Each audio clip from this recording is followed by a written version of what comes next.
അങ്ങനെ നമ്മുടെ അച്ചമ്മ സുധിയോടും ചന്ദ്രനോടും പറയുന്നുണ്ട്, അമ്മയും മകനും എന്തൊക്കെയോ കള്ളത്തരം എന്നോടൊന്ന് ഒപ്പിക്കുന്നുണ്ടല്ലോ, രണ്ടാളുടെ ഭാവം കണ്ടാൽ തോന്നുന്നുണ്ട് എന്തൊക്കെയോ കള്ളത്തരം ഉണ്ട് എന്ന് പറയുന്നുണ്ട്. ആ സമയത്ത് നമ്മുടെ ചന്ദ്ര പറയുന്നുണ്ട്, ഒന്നുമില്ല അമ്മയെന്ന് പറയുന്നുണ്ട്.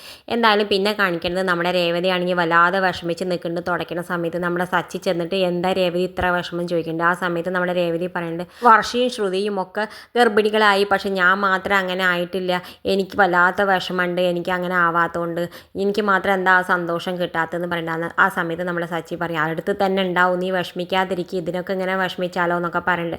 എന്തായാലും നമ്മുടെ അച്ഛമ്മ പോവാണ്, എല്ലാവരോടും യാത്ര പറഞ്ഞിട്ട് നമ്മുടെ അച്ഛമ്മ ഇറങ്ങിപ്പോണ്ട്. ആ സമയത്ത് നമ്മുടെ രവി ചന്ദ്രനോട് പറയുന്നുണ്ട്, ഇപ്പം നീ അമ്മേനെ എന്തായാലും പറഞ്ഞ് പറ്റിച്ച് പറഞ്ഞയച്ചു, പക്ഷേ അമ്മ ആ കള്ളത്തരം മറിഞ്ഞു വെച്ചാൽ പിന്നെ നിങ്ങളെ രണ്ടാളെയും വെച്ചേക്കില്ല, അതുകൊണ്ട് നീ അമ്മ എത്രയും മുന്നേ എത്രയും പെട്ടെന്ന് ഉള്ള കള്ളത്തരം നോപ്പിക്കാതെ ഉള്ള സത്യങ്ങളൊക്കെ അമ്മോട് പറയാൻ നോക്ക് എന്നൊക്കെ പറയുന്നുണ്ട്.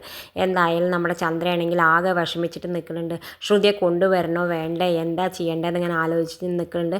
എന്തായാലും നാളെ ശ്രുതിയെ കൊണ്ടുവരാൻ പോകുന്നുണ്ട്. ഇത് കാണിച്ചും കൊണ്ടാണ് ഇന്നത്തെ പ്രമോ അവസാനിക്കുന്നത്. ഇതുപോലുള്ള പ്രമോ വിശേഷങ്ങൾ നിങ്ങളുടെ മുന്നിൽ എളുപ്പത്തിലെത്താൻ ഈ ചാനൽ ഒന്ന് സബ്സ്ക്രൈബ് ചെയ്യാൻ മറക്കരുത്.